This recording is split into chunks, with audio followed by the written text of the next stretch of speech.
some men mistake silence for weakness. Roderick Connor made that mistake twice. Once when he thought dragging his ex-girlfriend across a marble floor would go unnoticed, and again when he locked eyes with the man watching from the shadows. By morning, Roderick's hands would never hurt anyone again. But the question no one asked was this: why was Yi-Jun Lim, one of Seoul's most feared architects of consequence, at a Los Angeles charity gala in the first place? If you've ever wondered what happens when karma gets an upgrade in a private jet, you're about to find out. Hit that subscribe button, because this story doesn't just deliver justice, it rewrites the whole contract. And trust me, you don't want to miss how a homeless woman's discarded photograph becomes the thread that unravels everything. Sherry Connor learned early that survival meant swallowing your voice. At 29, she perfected the art, working double shifts at Mercy General Hospital as a phlebotomist, avoiding mirrors that might reflect the fading bruises Roderick left before she finally escaped 8 months ago. Tonight was supposed to be different. Her supervisor had gifted her a ticket to the Hope and Healing Gala, an event where LA's philanthropic elite pretended suffering could be solved with champagne and silent auctions. She almost didn't go. The emerald dress she borrowed hung awkwardly on her frame, and the idea of small talk with strangers made her skin crawl. But something, call it defiance, call it exhaustion, pushed her through those glass doors into the Beverly Hills estate's glittering atrium. What Sherry didn't know, 300 miles away, Yi-Jun Lim had received a photograph that very morning. An old Polaroid, water-damaged and crumpled, showing a Korean woman holding a newborn outside a Los Angeles hospital in 1994. The woman's face was half torn away, but the hospital band was visible, Mercy General. The photo had been tucked inside the coat pocket of a homeless woman who died alone under a freeway overpass. The woman had no name, no ID, only that picture and a scrap of paper with an address to tonight's gala written in shaking handwriting. Yi-Jun Lim didn't believe in coincidences. He believed in debts unpaid and answers owed. So when his network confirmed the gala's host, a prominent LA councilman with rumored ties to a trafficking ring Yi-Jun had been dismantling for 3 years, he made a single phone call, boarded his jet, and arrived in Los Angeles with one objective: find out why a woman died clutching a photo that might explain the 30-year hole in his own past. Neither Sherry nor Yi-Jun expected their paths to collide. Neither expected Roderick Connor to force the introduction. And no one, not the 200 guests sipping Dom Perignon, not the security team scanning for gatecrashers, not even Roderick himself, expected what would happen when a man who'd spent 3 decades hunting ghosts finally found someone worth protecting. The story begins not with violence, but with a choice Sherry made in the ladies' room at 9:47 p.m. to stop hiding. The chandelier above Sherry's head probably cost more than her annual salary.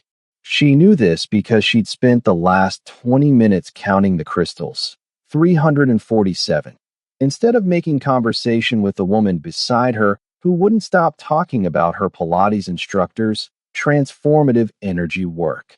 Sherry clutched her champagne glass like a shield. She hadn't taken a single sip. Alcohol made her nervous, made her remember the smell of whiskey on Roderick's breath when he'd corner her in their apartment, when his voice would drop to that dangerous whisper that always preceded his hands. Stop. Don't think about him. Not here. Not tonight.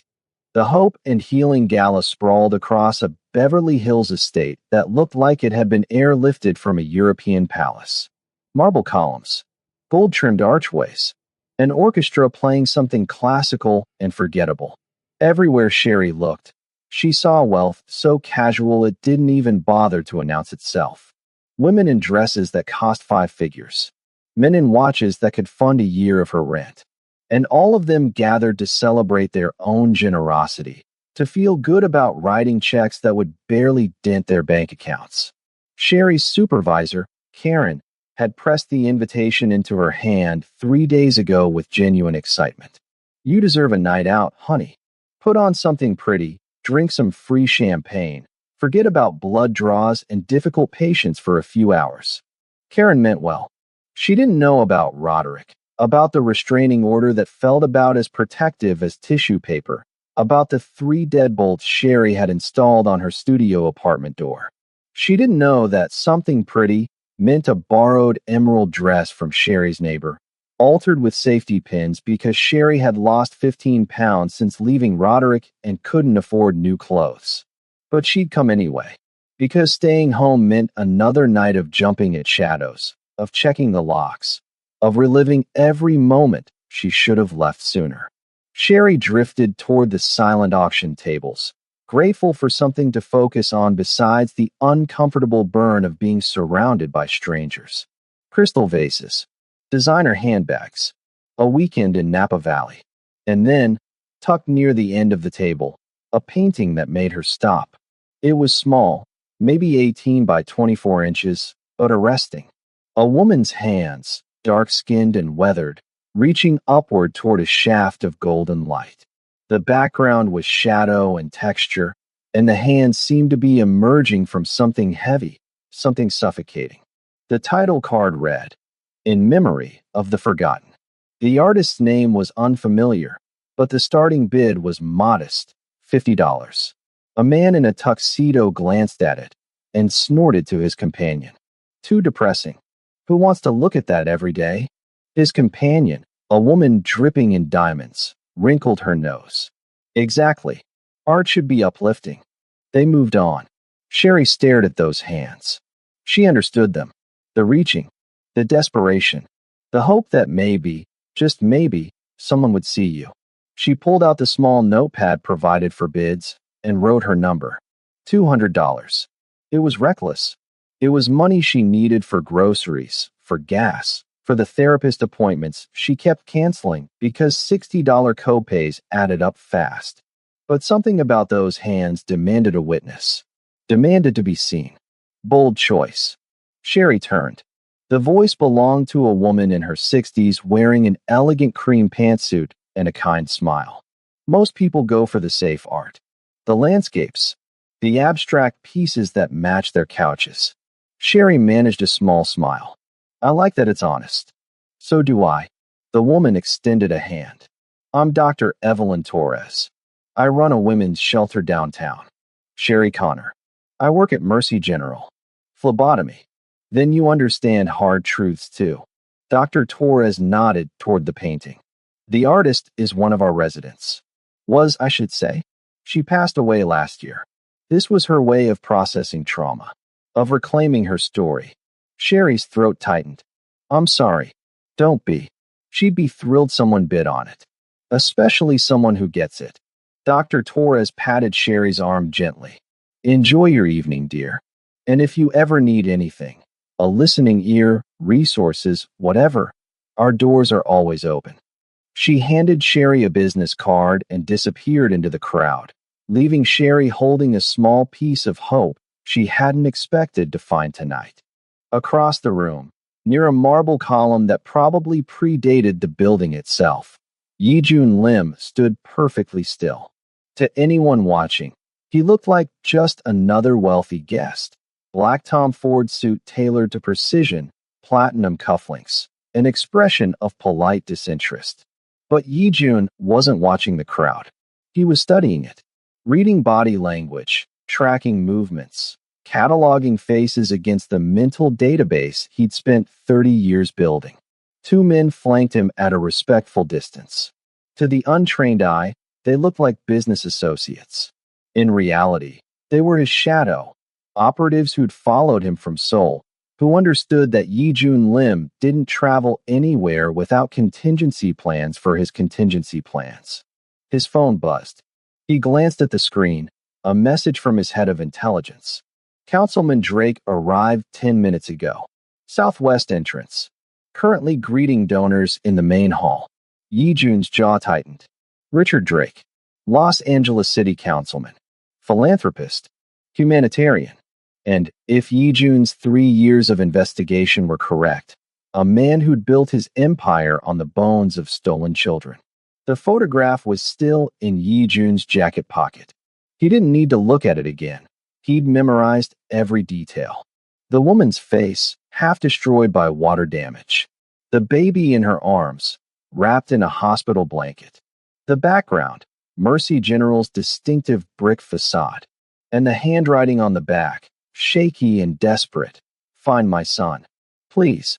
The homeless woman who died clutching that photo had been identified as Jane Doe number 4177. No name. No history. Just another invisible person the system discarded. But Yi Jun knew better.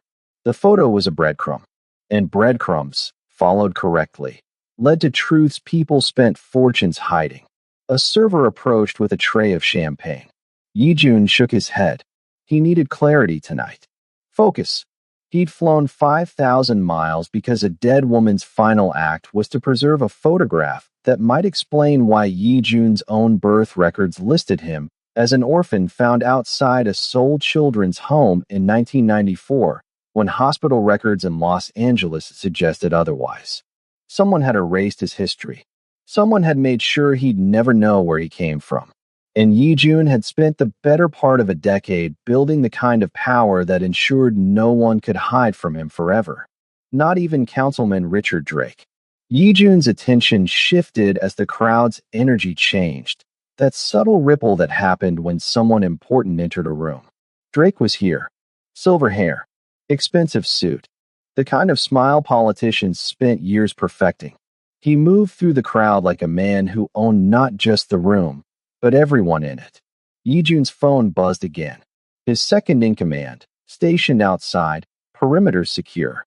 No unusual activity. Good. Yi Jun had no intention of making a scene tonight. He was here to observe, to confirm Drake's patterns, to identify which of the gala's 200 guests were complicit and which were simply ignorant. Violence was a tool Yi Jun used sparingly and precisely. Tonight was about information. He started to move toward a better vantage point when something caught his eye. A woman, young, black, wearing an emerald dress that looked borrowed, standing alone near the silent auction table. She was staring at a painting with an intensity that didn't match the casual atmosphere. Her shoulders were drawn tight, her posture defensive even in stillness. Yi Jun recognized that stance. He'd seen it in trafficking survivors, in people who'd learned to make themselves small, who carried trauma like a second skin. She wrote something on the bid sheet, then turned. For just a moment, her eyes swept the room, and Yi Jun saw something he understood intimately. The look of someone who didn't belong but was forcing themselves to stay anyway. She moved toward the restrooms, steps careful, deliberate, like someone navigating a minefield. Yi Jun filed the observation away and returned his focus to Drake. But something about the woman lingered. Maybe it was the way she'd looked at that painting, like it held answers she desperately needed. Or maybe it was simply that Yi Jun recognized a fellow ghost when he saw one. The bathroom was a marble sanctuary. Sherry locked herself in a stall and pressed her forehead against the cool metal door, breathing slowly. In through the nose, out through the mouth. The technique her therapist had taught her before she'd stopped going. You're okay. You're safe. Roderick doesn't know you're here. He can't hurt you anymore. Except that wasn't entirely true, was it? Roderick didn't need to be physically present to hurt her. He'd taken up permanent residence in her nervous system, in the way she flinched at raised voices, in the way she couldn't sleep without checking every lock twice. Sherry straightened, flushed the toilet she hadn't used, and emerged to wash her hands. The woman in the mirror looked tired. She tried with makeup, concealer, mascara, a lipstick her neighbor swore was universally flattering, but she still looked like someone playing dress up. Like a fraud. She squared her shoulders. 3 more hours. She could manage 3 more hours. Then she'd go home, lock her doors, and never accept another charity invitation again. Sherry pushed through the bathroom door and stepped back into the glittering chaos of the gala. She'd made it maybe 10 feet when her entire world tilted sideways. Because standing near the grand staircase, laughing with a group of men in expensive suits, was Roderick Connor. Her Roderick. Her ex-boyfriend. The man who'd spent 2 years systematically destroying her sense of self-worth. The man who'd choked her unconscious 6 months ago and then cried and begged forgiveness until she'd stupidly believed him. The man she'd finally escaped, whose restraining order was supposed to keep him 300 feet away. He'd gained weight, grown a beard, but those eyes, cold, calculating, possessive, were unchanged, and they were looking directly at her. Tom did a strange thing. It stretched and compressed simultaneously. Sherry's pulse hammered in her ears, drowning out the orchestra, the laughter, everything except the sound of her own panicked breathing. Every survival instinct she possessed screamed at her to run, but her legs had turned to lead. Roderick's expression shifted through several emotions in rapid succession: surprise, calculation, and then something worse, a smile. Not the warm kind, the predatory kind, the kind that said he'd just found prey he thought had escaped. He excused himself from his group and started walking toward her. Each step was deliberate, unhurried. He knew she wouldn't make a scene. He'd trained her too well. Sherry forced her legs to move. She pivoted toward the exit, but the crowd had thickened, guests migrating toward the main hall for whatever speech or presentation was scheduled next. Bodies everywhere. No clear path. Sherry. His voice cut through the noise like a blade. Heads turned. Not many, but enough. Enough to trap her in the spotlight of attention. She kept walking. Faster now. But Roderick's legs were longer, and he was closing the distance. Sherry, wait. I just want to talk. Just want to talk. The same words he'd used 100 times before. Before his hand would close around her throat. Before he'd slam doors and punch walls and make her believe she deserved it. A couple stepped into her path, blocking her exit. She veered left. Roderick adjusted course. He was 10 feet away now. 8. Don't be like this. We're both adults here. Adults. As if this were a reasonable disagreement between equals. As if he hadn't spent 2 years making her feel like she was losing her mind. Sherry turned to face him. It was either that or let him grab her from behind, and at least this way she could see it coming. Her voice came out smaller than she wanted. Stay away from me. Roderick stopped 3 feet away, hands raised in a gesture of peace that was absolute performance. The people around them were watching now, sensing drama, but not yet understanding the danger. I just saw you and thought I'd say hello. Didn't know you traveled in these circles now. The implication was clear. You don't belong here. You're out of your depth. Sherry's hands curled into fists. The restraining order says you need to stay 300 feet away. Roderick's smile widened. This is a private event, sweetheart. Different rules. Besides, I'm not doing anything wrong. Am I? He looked around at their growing audience, playing to them. Just two people having a civil conversation. He took another step forward. Sherry stepped back, but her heel caught on the edge of a decorative rug. She stumbled. Roderick's hand shot out, ostensibly to steady her, but his fingers clamped around her wrist. Not hard enough to bruise in front of witnesses, but enough. Enough to send her spiraling back to every other time he'd grabbed her. Every other time he'd used his size to remind her how powerless she was. Careful, he murmured, leaning in so only she could hear. Wouldn't want you to hurt yourself. The room blurred. Sherry was back in their apartment. Back against the wall. His breath on her face, his hand on her throat, his voice promising consequences if she ever thought about leaving. Let go, she whispered. Come on, Sherry. Don't make a scene. We're both here. We're both trying to have a nice evening. Can't we be mature about this? Mature.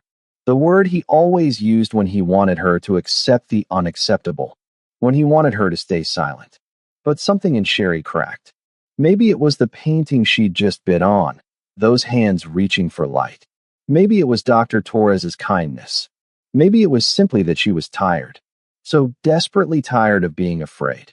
I said let go. Her voice was louder this time. Firm. Several people definitely heard. Roderick's expression flickered, annoyance replacing the performative concern. His grip tightened. Just slightly. Just enough. You're embarrassing yourself, he said quietly. Making accusations. People are going to think you're unstable. Unstable. Another favorite word. Another way to make her doubt her own reality. Sherry tried to pull her arm free. Roderick held fast. And then he did something that would change the trajectory of both their lives. He yanked her forward. Sherry's borrowed heels, already too big, already unstable, betrayed her completely. She fell. Hard. Her knees hit the marble with a crack that echoed through the suddenly silent room. The champagne glass she'd been holding shattered, sending crystal shards and golden liquids spreading across the floor. The orchestra faltered. Conversations stopped mid-sentence.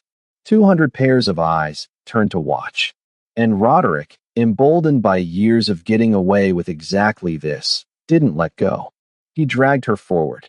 3 feet. Maybe 4. Like she was debris he was clearing from his path. Sherry's palms scraped against marble. Her dress tore at the knee. And somewhere in the chaos of humiliation and pain, she heard gasps. Murmurs. The distinct sound of someone saying, "Oh my God." But no one moved to help. Because people never did. Because Roderick was well-dressed, well-spoken, and she was the woman on the floor making a scene. Somewhere across the room, Yijun Lim's entire body went still. He'd been watching Councilman Drake, tracking his movements, but his peripheral vision had caught the disturbance. He turned his head slightly, and his gaze locked onto the scene unfolding near the grand staircase. A woman on the ground, a man dragging her. The crowd frozen in that particular paralysis that happened when people knew something was wrong, but didn't want the inconvenience of intervening.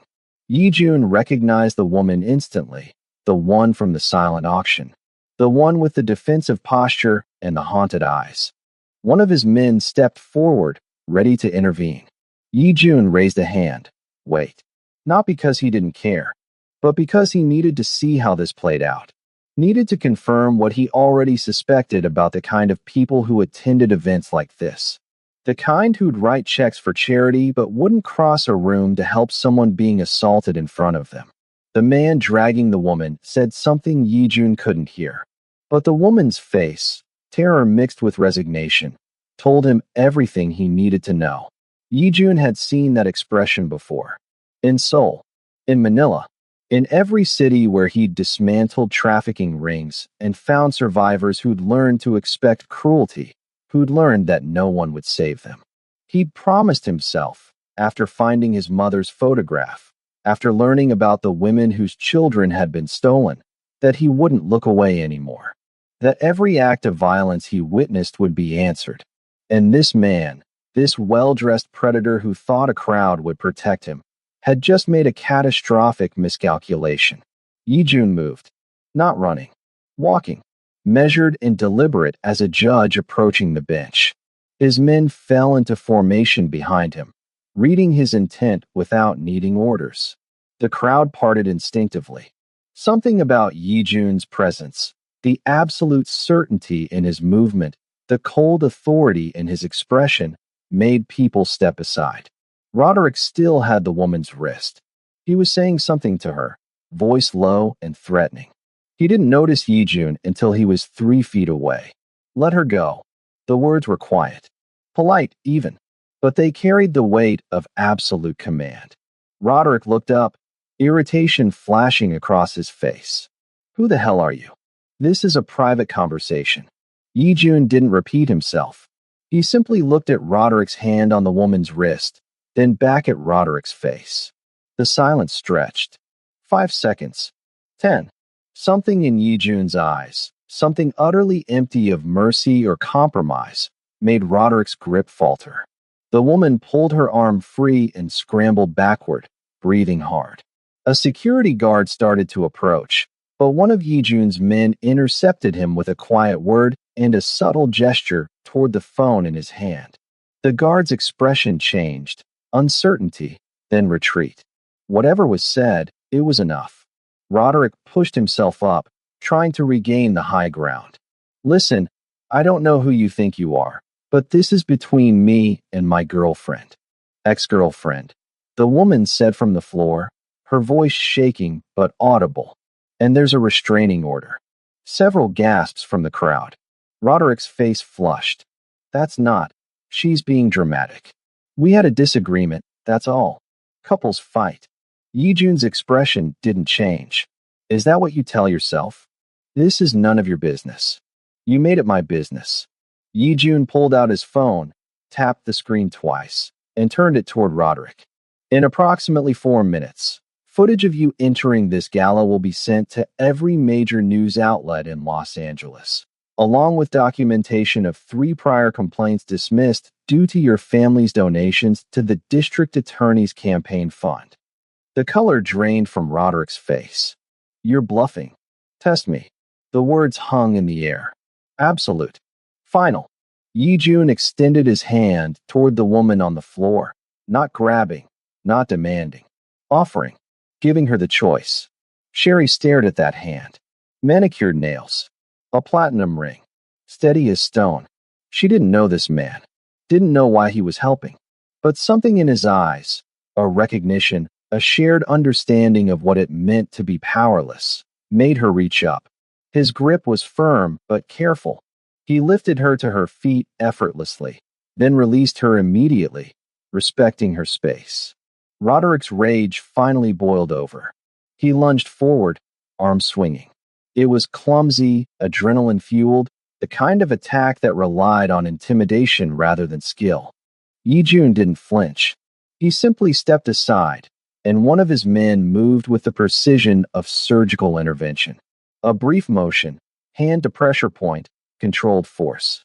Roderick crumpled, clutching his knee, a sound somewhere between a gasp and a sob escaping his throat. The crowd collectively inhaled. Several people pulled out phones. This would be recorded, shared, turned into headlines. Good. Yijun crouched to Roderick's level, close enough that his words would be for Roderick alone, though Sherry, still standing 3 feet away, could hear them clearly. You will leave. You will not contact her. You will not speak her name. You will not appear anywhere she might be. If you violate this, if you even think about violating this, I will not ruin your life. I will erase it. Your business. Your reputation. Your family's money. All of it. Do you understand? Roderick's eyes were wide with pain and fear. He nodded frantically. Say it. I understand, Roderick gasped. Yijun stood, adjusted his cufflinks with deliberate calm, and addressed the stunned crowd. My apologies for the disruption. Please, continue enjoying your evening. Then he turned to Sherry, his voice gentler. Are you all right? Sherry nodded, though she was trembling violently. Adrenaline. Shock. Relief. Everything crashing through her system at once. Come with me, Yijun said. Not a command. An invitation. You shouldn't be alone right now. Sherry looked at the crowd, still staring, still recording. She looked at Roderick, on the ground, humiliated, neutralized. She looked at this stranger who'd intervened when no one else would. She followed him. Yijun guided her through a side door, away from the gawking crowd, his hand barely touching her elbow, close enough to offer support, distant enough to give her autonomy. His men flanked them, creating a barrier between Sherry and the spectacle they'd left behind. They entered a private sitting room, all velvet furniture and oil paintings, the kind of space where the truly wealthy made their real deals away from public scrutiny. One of Yijun's men did a quick sweep of the room, then nodded and retreated into the hallway, closing the door behind him. Sherry sank into an armchair, her legs finally giving out.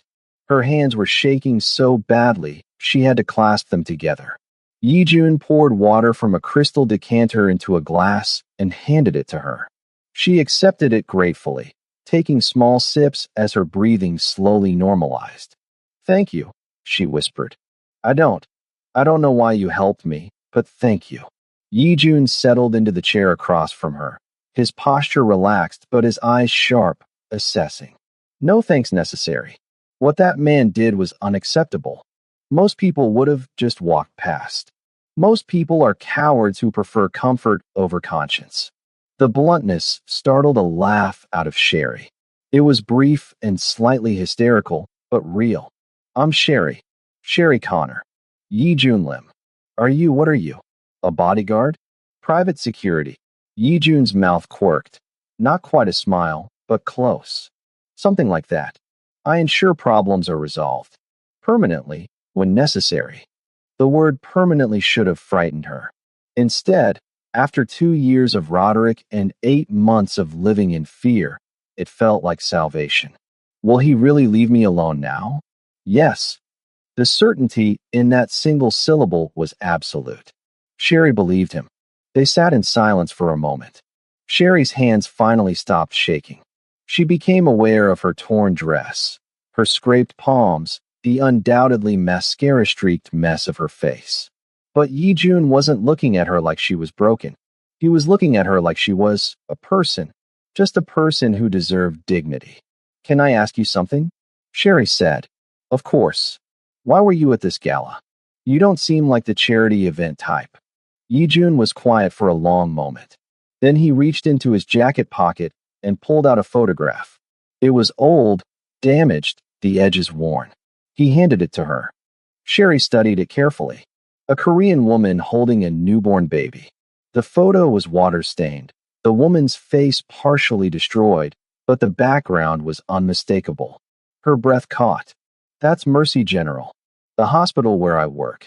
Yi Jun nodded. 3 days ago, a woman died near the 101 freeway. No identification. The police labeled her Jane Doe number 4177 and filed her away. But she had this photograph in her coat pocket, along with an address to this event. Sherry looked up at him, understanding dawning. You came here looking for answers about her. I came here because 30 years ago, I was told I was abandoned outside a Seoul orphanage. No mother, no history, just a baby left in the cold. Last year, I discovered that story was a lie.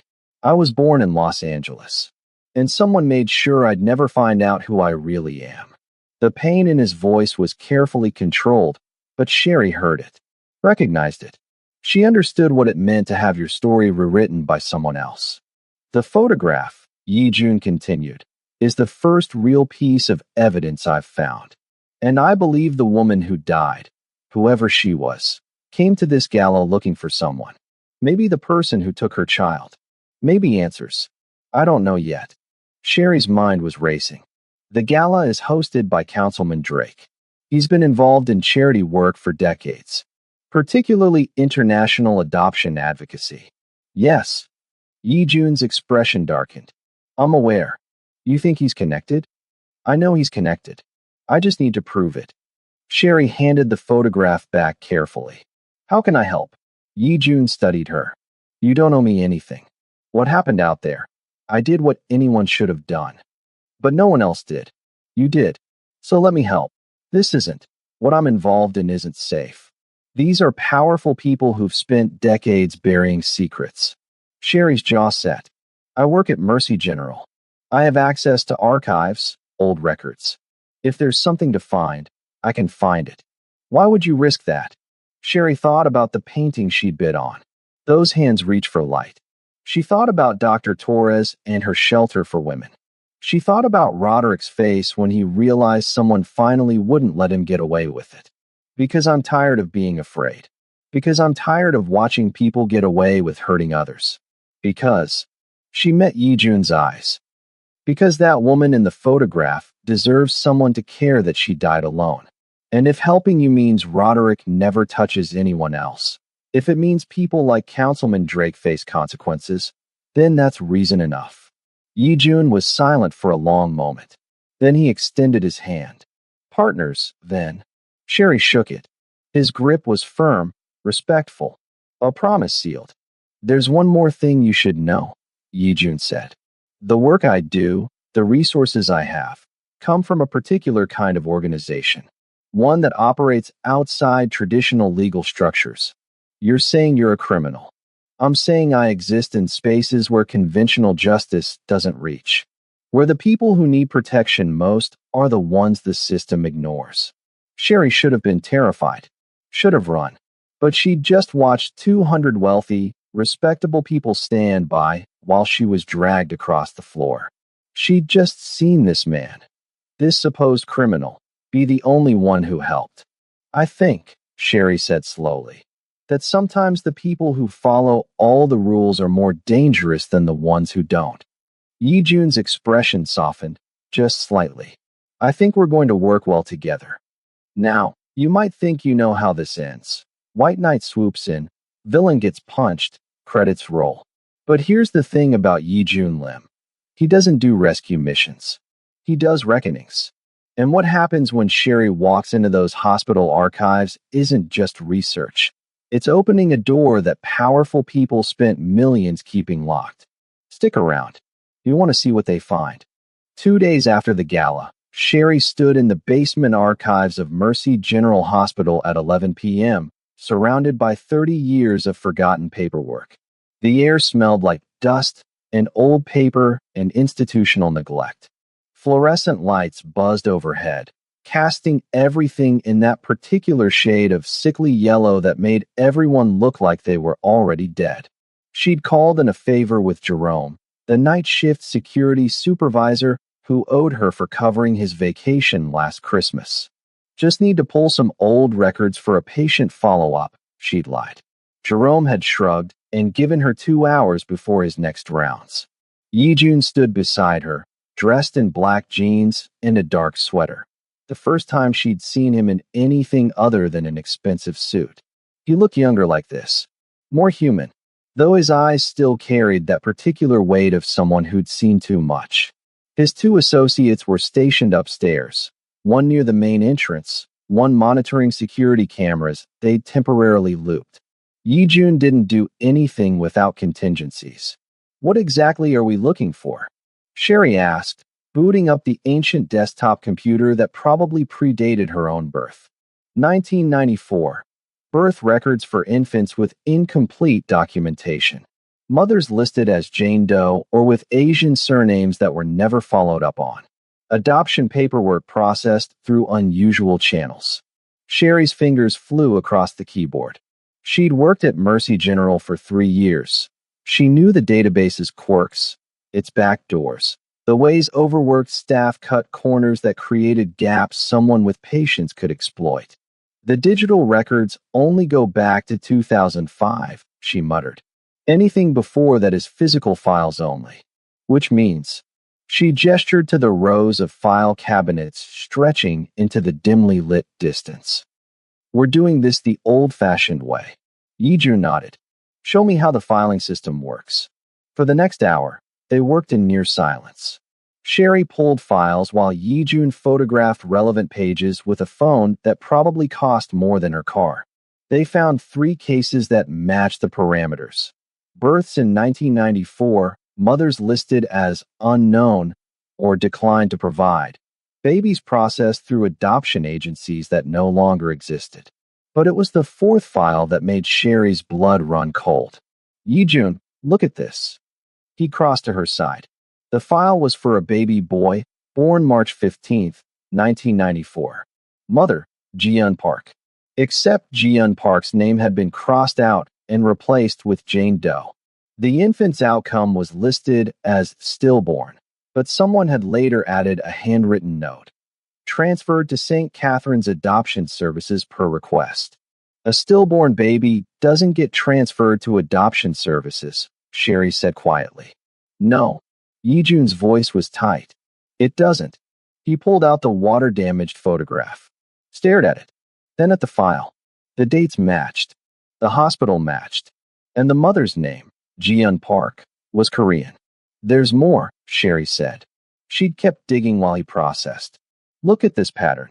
She spread out 12 files across the table, all from 1992 to 1996, all with similar documentation irregularities, all processed through the same adoption service, St. Catherine's, all signed off on by the same caseworker, a woman named Helen Reeves, and all authorized by Councilman Richard Drake. Yi Jun finished.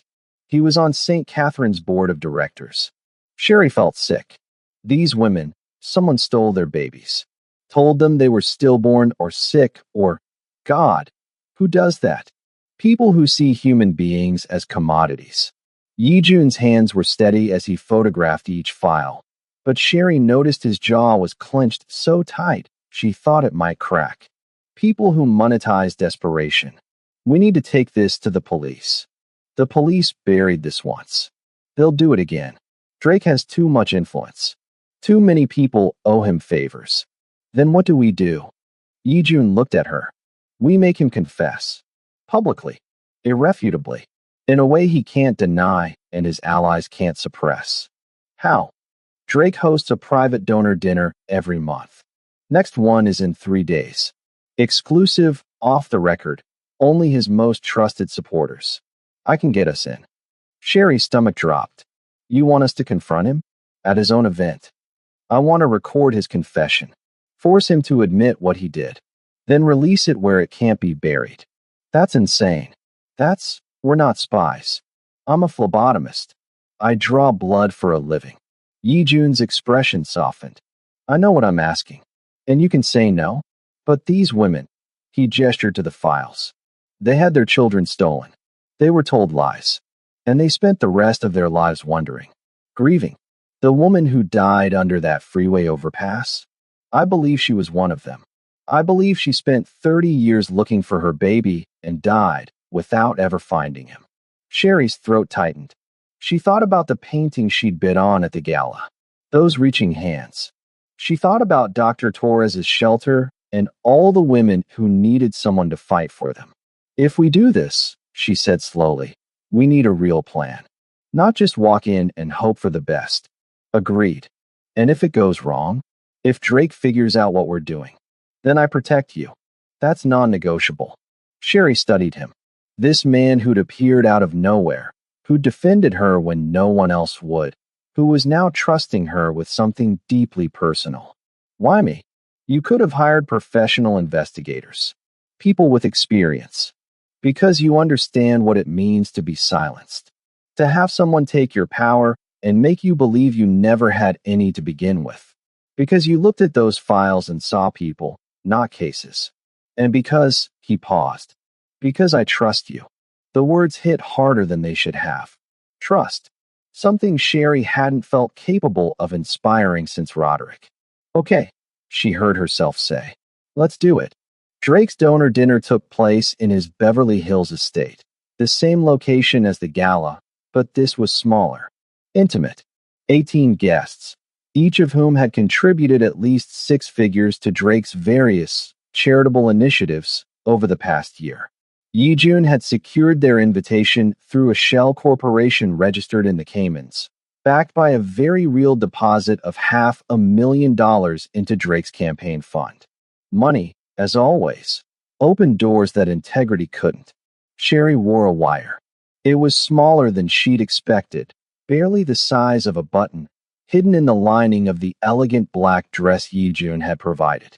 Designer, he'd said when he'd handed her the garment bag. You need to look like you belong.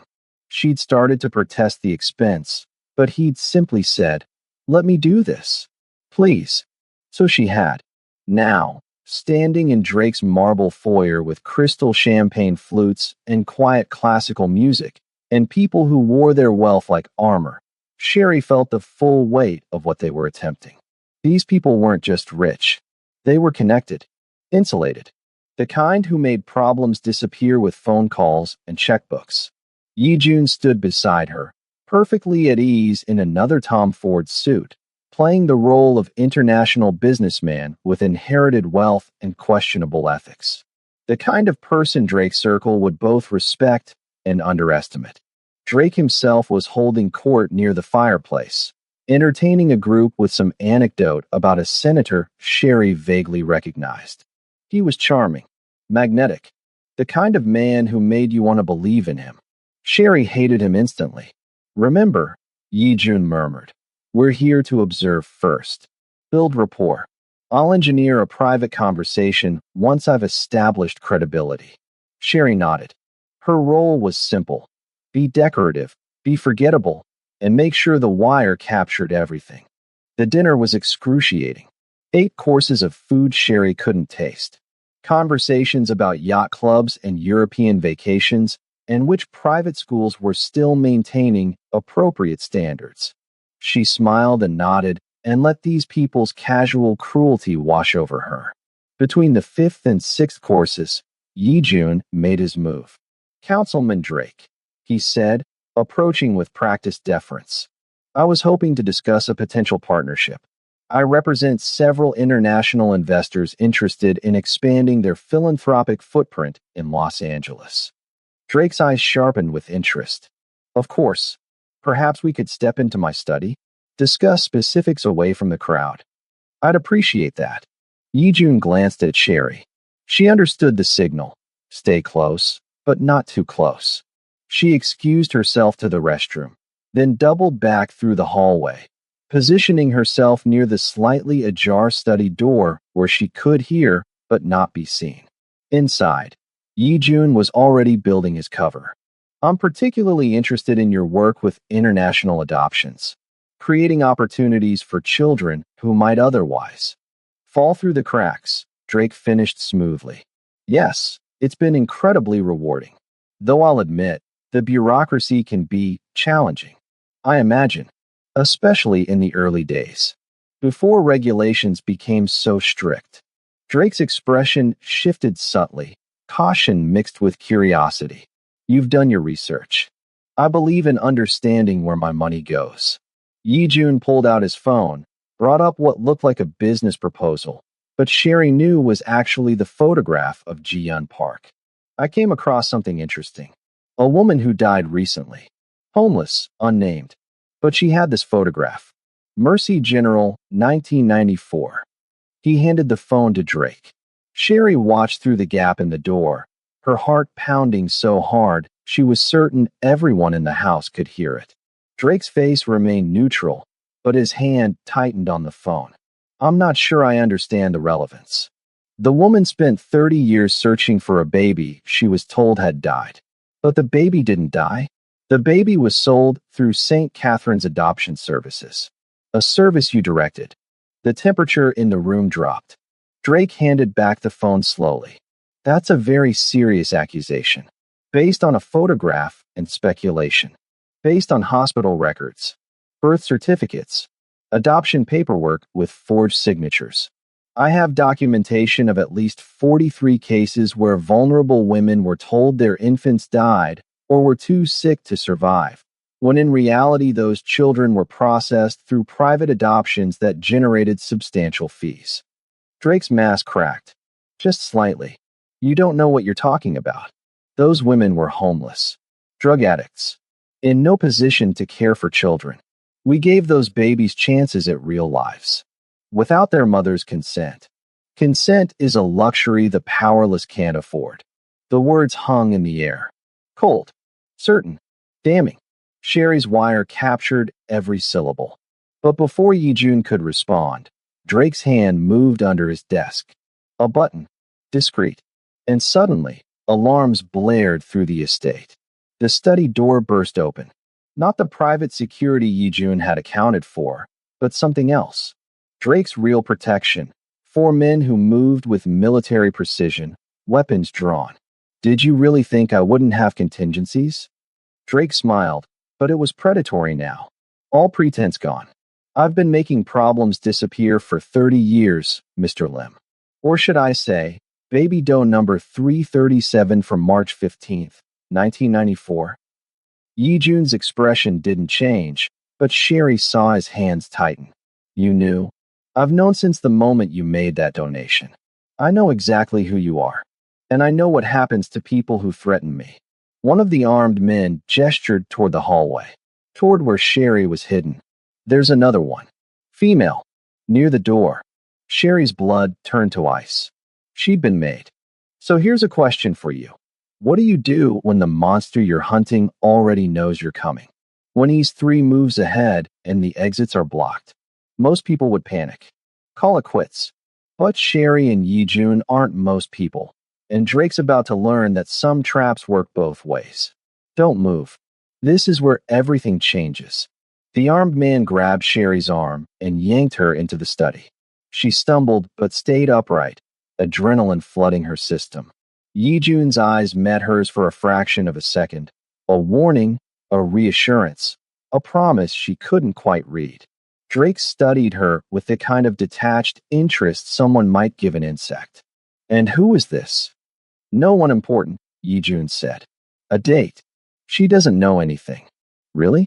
Then why is she wearing a wire? One of the guards moved forward, and Sherry's instinct was to bolt. But there was nowhere to go. The guard's hand reached for her neckline, and she flinched back violently. Don't touch her.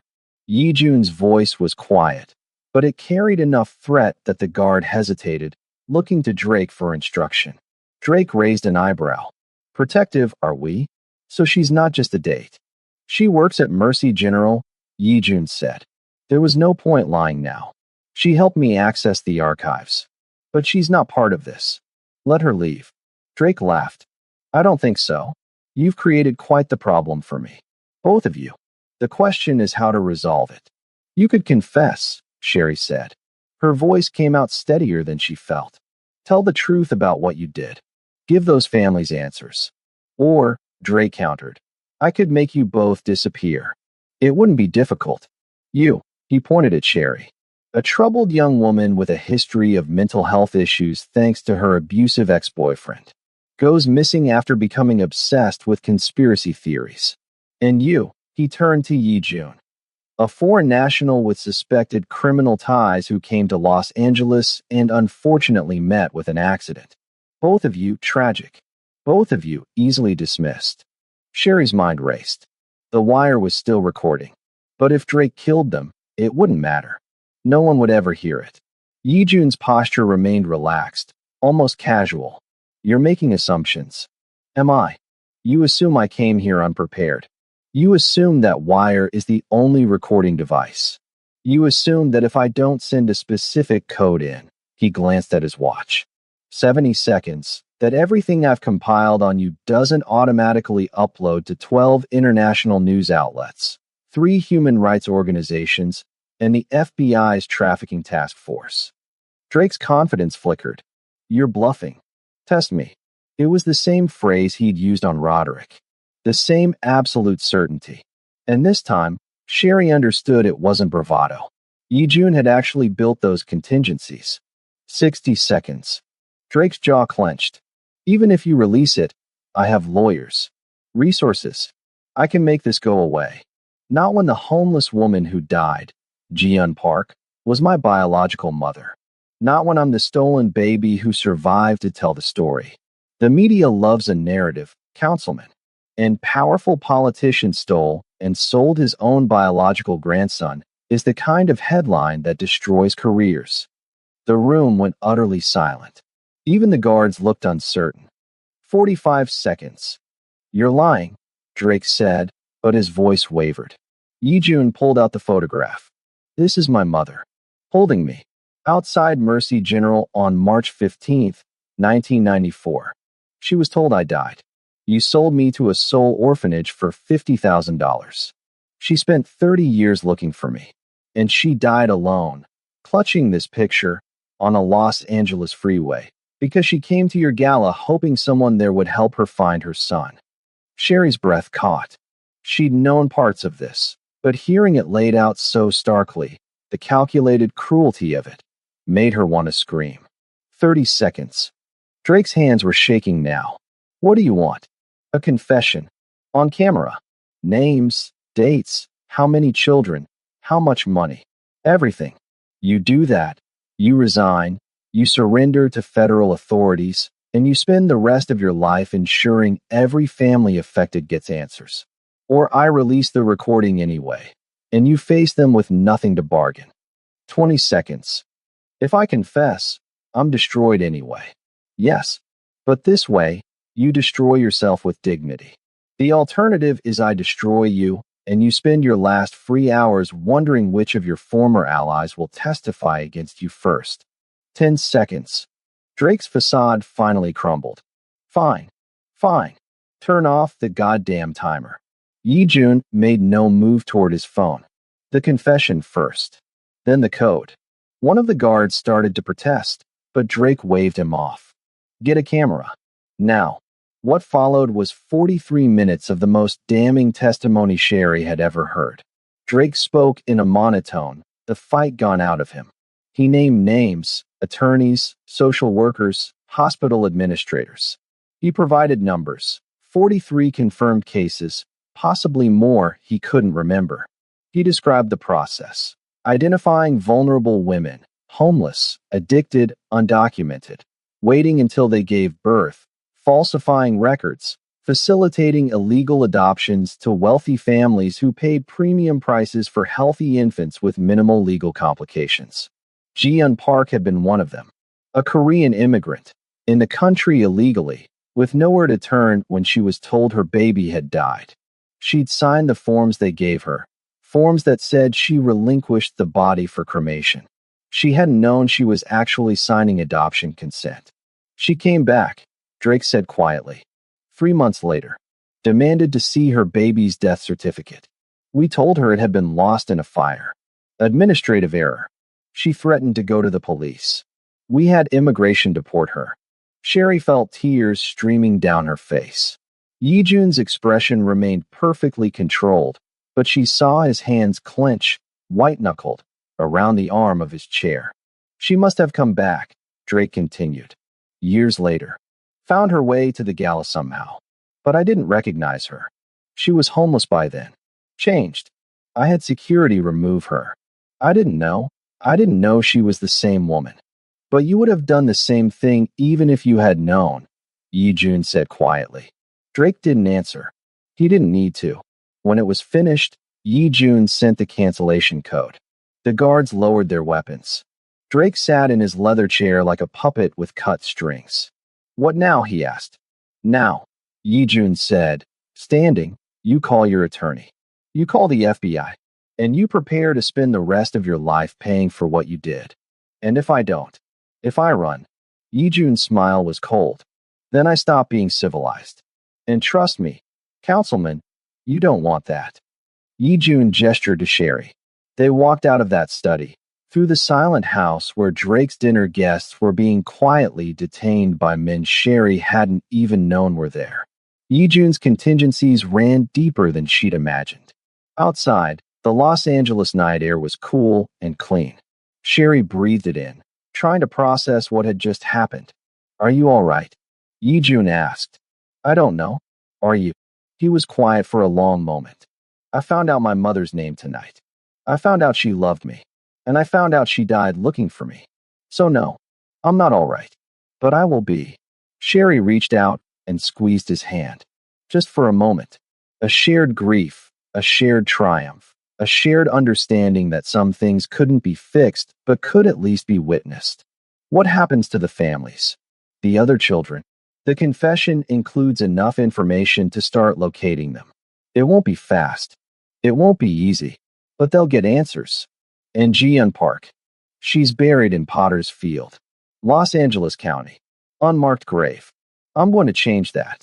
Sherry nodded. I'd like to come. When you do. If that's okay. Yi-jun looked at her. Really looked at her. And for the first time since they'd met, his expression softened into something almost like gratitude. I'd like that. Behind them, sirens began to wail. Federal agents, called by Yi-jun's team, arriving to collect Drake and his confession. The beginning of justice, however imperfect. Sherry thought about the painting she'd bid on at the gala. Those hands reaching toward light. She thought about Ji-eun Park, reaching for 30 years, dying without ever touching what she'd lost. But her son had found her. In the end, that mattered. 3 weeks passed in a blur of federal investigations, media firestorms, and the strange suspended reality of being at the center of a national scandal without being named. Sherry had been listed in official documents only as confidential witness number 2, her identity protected by the same legal mechanisms that usually shielded victims of trafficking. The story exploded exactly as Yi-jun had predicted. Councilman Drake's adoption scheme revealed. Stolen babies sold to wealthy families. Decades of lies. The children who disappeared. It was everywhere. Cable news. Social media. International outlets picking up the thread, and finding similar patterns in other countries. 17 co-conspirators had been arrested within the first week. The attorney who'd processed most of the adoptions had been dead for 5 years, but his files, once subpoenaed, provided enough evidence to connect dozens more cases. St. Catherine's Adoption Services had been dissolved, its assets seized as evidence, and families were coming forward. Mothers who'd been told their babies died. Adult children who'd always wondered about gaps in their adoption records. Siblings separated at birth, now searching for each other. It was overwhelming.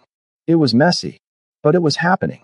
Sherry had returned to work at Mercy General, though her colleagues now looked at her differently. Most with respect, she was the one who'd helped expose the scandal. Some with resentment. She'd brought unwanted scrutiny to the hospital's historical practices. She'd received 3 job offers from victim advocacy organizations and 1 death threat that the FBI was investigating.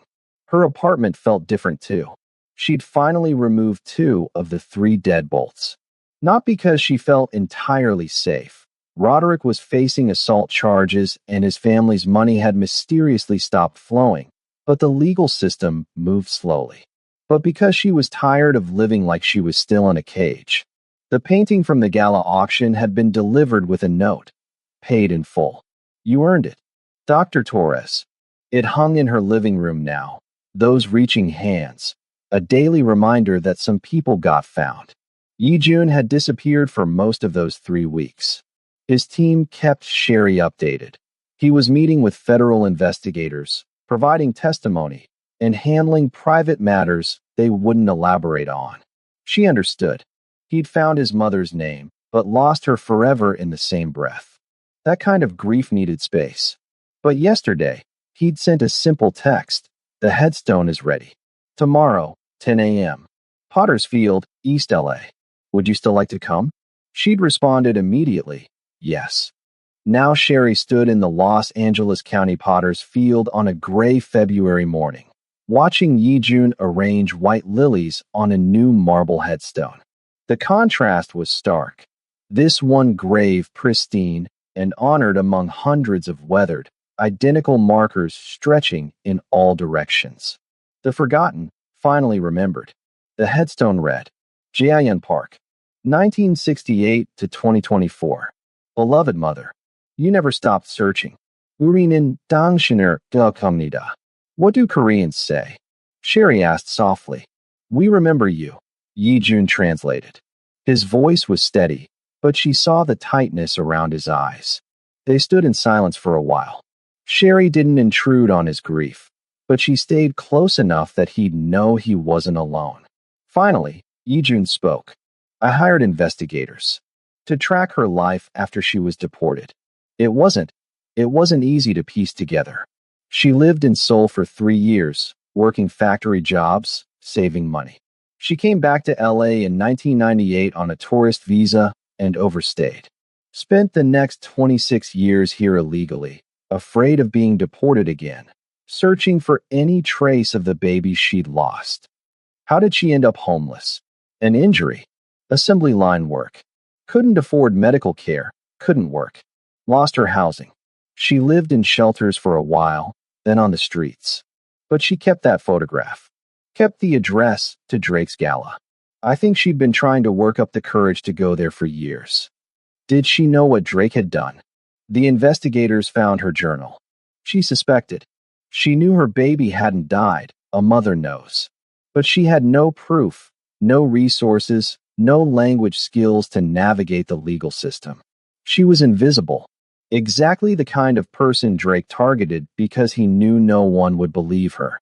Sherry's throat burned. I'm sorry. Don't be.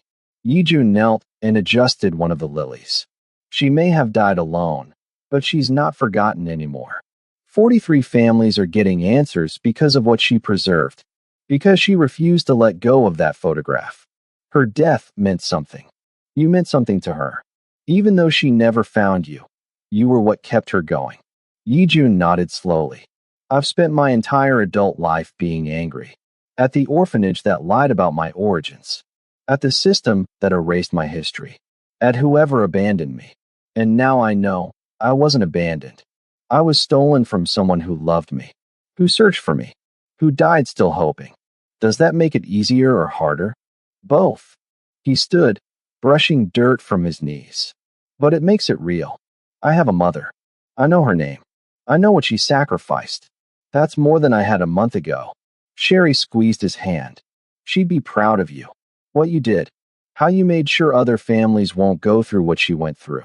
I hope so. Yi-jun was quiet for a moment, then added, I'm returning to Seoul next week. There are loose ends to tie up. But I'll be back. There's still work to do here. The investigation, and other things. I've decided to fund a legal aid organization specifically for undocumented mothers. To make sure what happened to my mother doesn't happen to anyone else. To give them resources, protection, people who'll believe them. That's incredible. It's the least I can do. He looked at her. I'd like you to be involved. If you're interested, your experience at Mercy General, your understanding of how these systems fail people, it would be valuable. Sherry's first instinct was to say she wasn't qualified, that she was just a phlebotomist, that she didn't have the skills or experience for something so important. But then she thought about the past 3 weeks, about standing up to Drake, about refusing to be silenced, about the painting on her wall and Dr. Torres's shelter, and all the ways small acts of witness could accumulate into change. Yes, she said, I'm interested. Yi-jun smiled, a real smile, warm and genuine. Good. We'll talk more when I return. They stood together for a few more minutes, paying respects to a woman neither had known in life, but both understood in death. Ji-eun Park. Mother. Survivor. Fighter. No longer forgotten. As they walked back to Yi-jun's car, Sherry asked, What about Roderick? Any updates? He's been formally charged with assault. His family's legal team tried to make it go away, but the footage from the gala was too public, too damning. He'll face trial.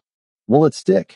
Between the restraining order violations, the documented history of abuse, and approximately 17 other victims who've come forward since the story went public, Yi-jun's expression hardened. Yes, it'll stick. Other victims? Apparently you weren't the first woman he brutalized. Just the first one who had someone with resources who refused to look away. The others are suing him civilly as well. His business partners have cut ties. His assets are frozen pending the lawsuits. He's effectively bankrupt and unemployable. Good. Sherry felt a fierce satisfaction. He deserves worse. He's getting worse. Roderick Connor built his entire identity on power and control, and now he has neither. That's a particular kind of hell for men like him.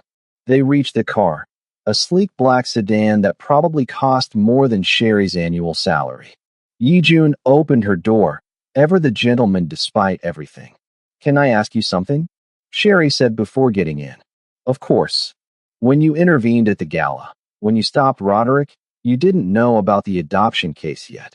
You didn't know I worked at Mercy General. So why did you help me? Yi-jun considered the question carefully. Because I've spent my life watching powerful people hurt vulnerable ones. And I promised myself that every time I witnessed it, I'd intervene. Not for gratitude, not for recognition, but because silence is complicated. And I'm done being silent. Even when it's dangerous. Especially when it's dangerous. He met her eyes. You did the same thing.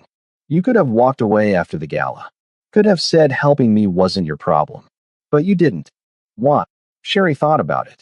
Because I was tired of being afraid. And because sometimes the only way to stop being a victim is to make sure no one else becomes one. Then we understand each other. They drove back to her apartment in comfortable silence, the Los Angeles sprawl rolling past in its usual chaotic beauty. When Yi-jun dropped her off, he handed her a business card. My direct number. If you ever need anything, and I mean anything, call me. Day or night. Thank you. For everything. Thank you for caring about a stranger's story. For making my mother matter. After he drove away, Sherry stood on her apartment steps for a long moment, holding that business card. She thought about how much had changed in 3 weeks. How she'd gone from barely surviving to actively fighting. How she'd helped expose a decades-long conspiracy. How she'd found her voice again. The painting was waiting when she unlocked her door. Those reaching hands. Still reaching, still hoping, still refusing to surrender. Sherry understood them now, not as a representation of desperation, but of defiance. The refusal to be forgotten. The insistence on being seen. She hung her keys on the hook, removed her jacket, and sat down to call Dr. Torres. There was work to do, stories to tell, systems to change. And for the first time in years, Sherry Connor felt ready. The trial of Roderick Connor began on a Tuesday in late March, exactly 6 weeks after the gala. Sherry sat in the gallery with Dr. Torres on one side and a victim advocate on the other, watching Roderick enter the courtroom in a suit that probably cost more than her monthly rent. He looked smaller somehow, diminished. The swagger was gone, replaced by the hunched posture of a man who finally understood he couldn't charm his way out. The prosecution had built an airtight case. The gala footage, crystal clear, time-stamped, witnessed by 200 people. Sherry's restraining order. Medical records documenting injuries. Text messages and voicemails Sherry had preserved as evidence. And then the avalanche. 17 other women who'd come forward after seeing the news coverage. 17 stories that mirrored Sherry's own. A pattern of abuse so consistent it was damning. Roderick's attorney tried to paint him as a man with anger management issues who'd made regrettable choices. But even that flimsy defense crumbled when the prosecution played the gala video in open court, showing Roderick dragging Sherry across the floor while 200 people watched. The jury deliberated for 3 hours. Guilty on all counts. Sherry felt a weight she hadn't known she'd been carrying finally lift. It wasn't triumph, more like exhausted relief. He'd finally face consequences. But that was only the first trial. Richard Drake's federal trial began 2 weeks later. This one was bigger, more complex. The charges included human trafficking, fraud, conspiracy, and racketeering. The evidence filled 36 boxes.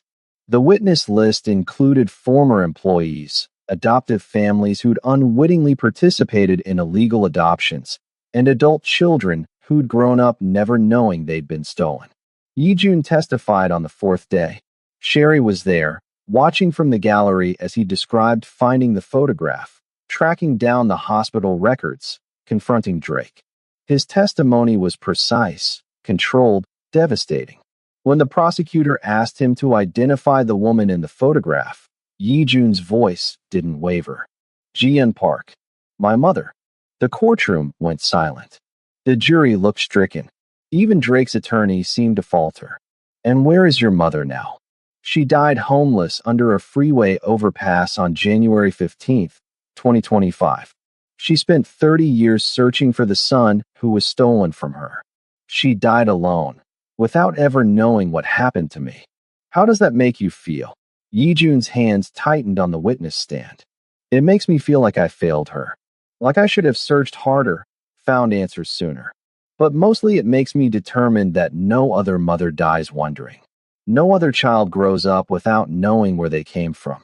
When Yijun stepped down, Sherry saw tears on several jurors' faces. Drake's defense tried to argue he'd been providing opportunities for children who would have otherwise grown up in poverty. That he'd been operating within legal gray areas that weren't explicitly criminal at the time. That he genuinely believed he was helping. The jury didn't buy it. Guilty, on all counts. Sentencing came 3 weeks later. Drake received 25 years in federal prison. He was 63, effectively a life sentence.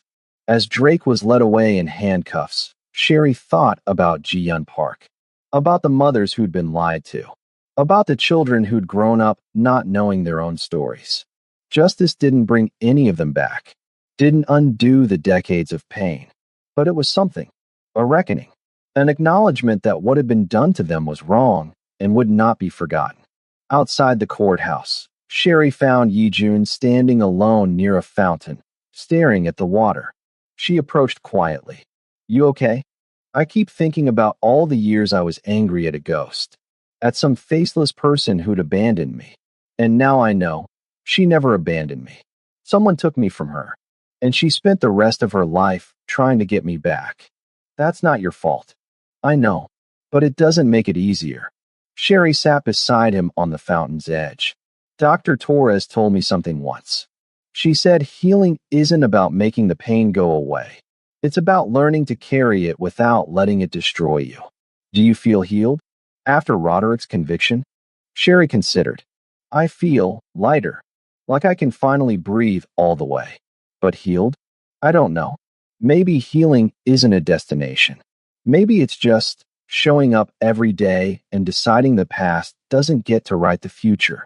Yijun nodded slowly. I'm establishing the foundation next month. The one for undocumented mothers. I'd like to name it after her.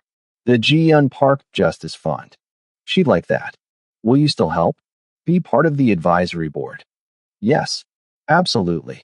They sat in silence for a while, watching people stream in and out of the courthouse.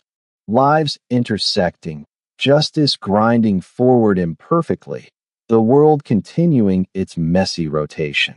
I need to tell you something, Yijun said finally. The organization I work for, the one I mentioned at the gala, they're not entirely legal. They operate in spaces where conventional law enforcement doesn't reach. And there are people who'd use my connection to them to undermine the foundation's work. Are you saying you're stepping back? I'm saying I need to be transparent about who I am and what I've done. The foundation will be legitimate, but my past might complicate things. Sherry thought about it. About Yijun intervening when no one else would. About the resources he'd brought to bear against Drake. About the fact that sometimes the people who followed all the rules were the ones who let the most damage happen. I don't care about your past, she said firmly. I care about what you're building now. And anyone who wants to judge you for the methods you used to stop a man who sold babies can take it up with me. Yijun's expression softened. Thank you. Besides, Sherry added with a slight smile, I'm pretty sure half the people on nonprofit boards have way worse skeletons in their closets. At least yours involved stopping actual criminals. That got a genuine laugh out of him. Small but real. 6 months after the trials, Sherry stood in the offices of the Ji-Yun Park Justice Fund, surrounded by moving boxes and the organized chaos of a nonprofit just finding its legs. Dr. Torres had agreed to serve as executive director. Sherry had left Mercy General to become the director of survivor services.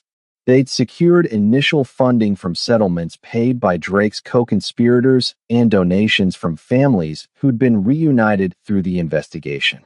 The walls were still mostly bare, but one thing hung prominently in the main office, the painting from the gala. Those reaching hands, now a symbol of everything they were fighting for. Yijun visited when he could. He still split his time between Seoul and Los Angeles, still managed his other business, still carried the weight of two worlds. But he'd kept his promise. The foundation was real, funded, operational. They'd helped their first client last week, a woman from Guatemala who'd been told her daughter had died during childbirth. The hospital records showed inconsistencies. The foundation's legal team was investigating. It was one case, one mother, one possibility of answers. But it was a start. Sherry's phone rang. The caller ID showed a number she didn't recognize. She almost let it go to voicemail, but something made her answer. Sherry Connor? Yes. This is Special Agent Williams with the FBI. I'm calling because we've identified another potential case connected to the Drake investigation. A woman in Phoenix believes her son was taken from her in 1995 under similar circumstances. She saw the news coverage and reached out. I was hoping your organization might be able to help. Sherry grabbed a pen. Give me her information. We'll take the case.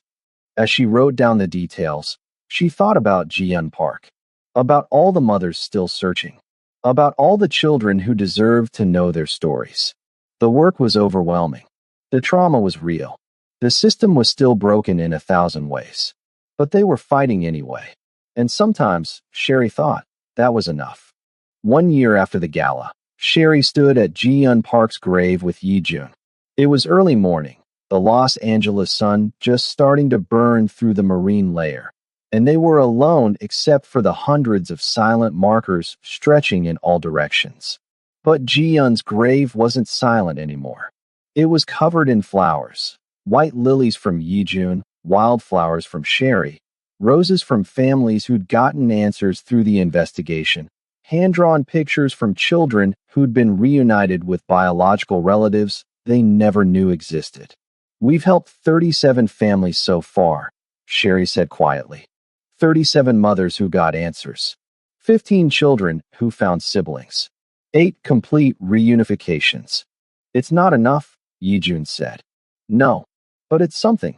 They stood in silence for a moment, paying respects the way they did every few months. A ritual, a promise, a reminder of why the work mattered. I've been thinking, Yijun said, about what happens next. For me, for the foundation, for all of it. And I'm moving to Los Angeles permanently, transferring my operations here. There's too much work to do remotely. Sherry looked at him, surprised. That's a big decision. It's the right one. This is where my mother died. This is where she spent 3 decades searching. If I can't give her back those years, I can at least make sure the city that failed her does better. We'd be lucky to have you. I think it's the other way around. They walked back to the car slowly, the morning getting brighter, warmer. Sherry thought about how much had changed in a year. How she'd gone from barely surviving to running a nonprofit. How she'd testified against Roderick and watched him get sentenced to 7 years. How she'd removed the last deadbolt from her apartment door and started dating someone kind, someone safe, someone who understood that healing wasn't linear. How she'd learned that the opposite of being broken wasn't being fixed. It was being whole enough to help others put their own pieces back together. What about you? Yijun asked. What happens next for Sherry Connor? She smiled. I'm testifying at a congressional hearing next month about gaps in international adoption oversight. Dr. Torres thinks we can push for actual legislative change. You'll be brilliant. I'll be terrified. Same thing sometimes. They reached the car. Before getting in, Sherry looked back at the sea of graves. So many forgotten people. So many stories erased. But not all of them. Not anymore. You know what I realized? She said. The painting I bid on at the gala, the one that started this whole thing, it wasn't about despair. It was about hope. Those hands reaching toward light. That's what your mother did. That's what all these families are doing. Reaching. And sometimes, Yijun added, someone reaches back. Yeah, sometimes they do. They drove back to the city in comfortable silence, the kind that came from shared purpose rather than shared history. Sherry's phone buzzed with messages, a new case referral, Dr. Torres asking about the budget, a journalist requesting an interview about the foundation's first-year impact. The work never stopped. The trauma never fully healed. The system still failed people in countless ways. But they kept showing up anyway, kept fighting, kept refusing to let the forgotten stay forgotten. That night, Sherry sat in her apartment. No more deadbolts, windows open, the Los Angeles evening air filtering through, and looked at the painting on her wall. Those reaching hands, now familiar as friends. She thought about Ji-Yun Park, who'd never stopped searching. About Roderick, serving his sentence and finally facing the consequences he'd evaded for years. About Richard Drake, stripped of power and prestige, his legacy forever attached to the children he'd stolen. About the families still searching, still hoping, still refusing to surrender. And she thought about herself. About the woman who'd walked into that gala terrified and alone, and the woman she'd become, scarred, yes, but strong. Healing, always healing, but also helping others heal. Her phone buzzed one more time. A text from Yijun. The foundation just received a major donation from an anonymous source. Enough to expand to 3 more cities. We're going to help so many people. Sherry smiled and typed back. Ji-Yun would be proud. The response came quickly. So would you. Thank you for everything. Sherry set down her phone and looked again at the painting. At those hands reaching toward light they might never touch, but refused to stop searching for. She understood them now, not as symbols of desperation, but of defiance. The refusal to be forgotten, the insistence on being seen, the absolute certainty that some things, justice, dignity, truth, were worth reaching for even when the darkness tried to pull you back. The forgotten weren't forgotten anymore. Not Jian Park, not the 43 families, not the countless others they'd help in the years to come, and not Sherry Connor, who'd learned that survival was just the beginning. The real work, the real living, came after the end. So here's what I need you to understand.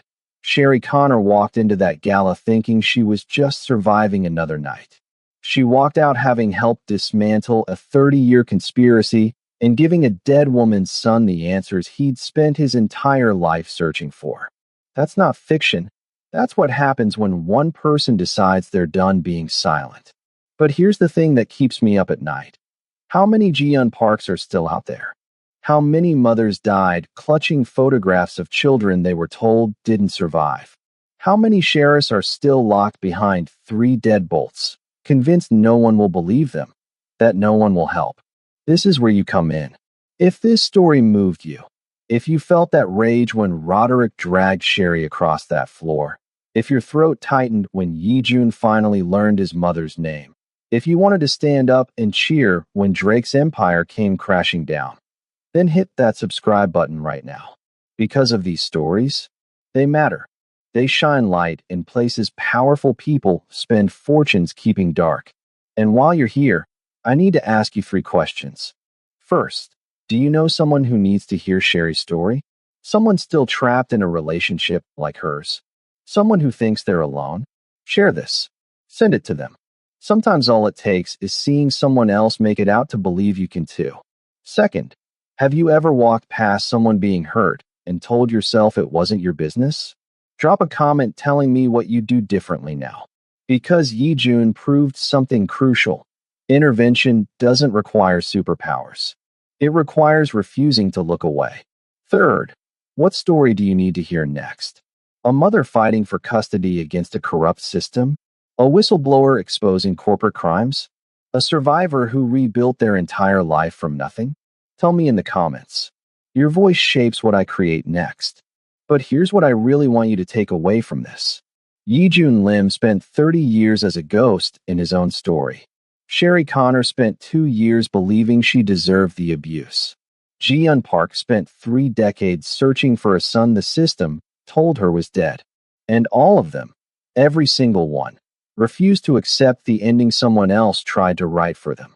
So if you're reading this and thinking, that could never be me, I'm not brave enough, I'm not strong enough, I don't have the resources, I need you to hear something. Neither did they. Sherry was a phlebotomist working double shifts just to afford her studio apartment. She didn't have money, connections, or power. What she had was a painting of reaching hands and a stranger who refused to let her stay on the ground. That was enough to change everything. Your story isn't over yet. The chapters you've survived don't define the ones you haven't written. And if you're still here, still reading, still breathing, that means you're still fighting. Even if it doesn't feel like it. Even if you're exhausted. Even if you've been told 1,000 times that you don't matter. You do. So here's my challenge to you. Subscribe if you believe some stories deserve to be heard, even when they make powerful people uncomfortable. Like this video if you think Roderick Connor got exactly what he deserved and Richard Drake didn't get nearly enough. Comment below with one thing, just one, that this story made you feel. Rage, hope, recognition, grief, whatever it is, name it. Because when we name things, we take away their power to control us. And share this with someone who needs to know that the forgotten aren't forgotten anymore. That mothers like Jian Park matter. That survivors like Sherry Connor aren't broken. They're warriors still standing after battles no one should have had to fight. Because here's the truth nobody wants to say out loud. The world is full of Roderick Connors. Men who think power means the right to hurt people. It's full of Richard Drakes. People who monetize desperation and call it charity. And it's full of systems designed to protect the powerful while sacrificing the vulnerable. But it's also full of Yijun limps. People who refuse to look away. People who use their resources to level playing fields that were designed to stay tilted.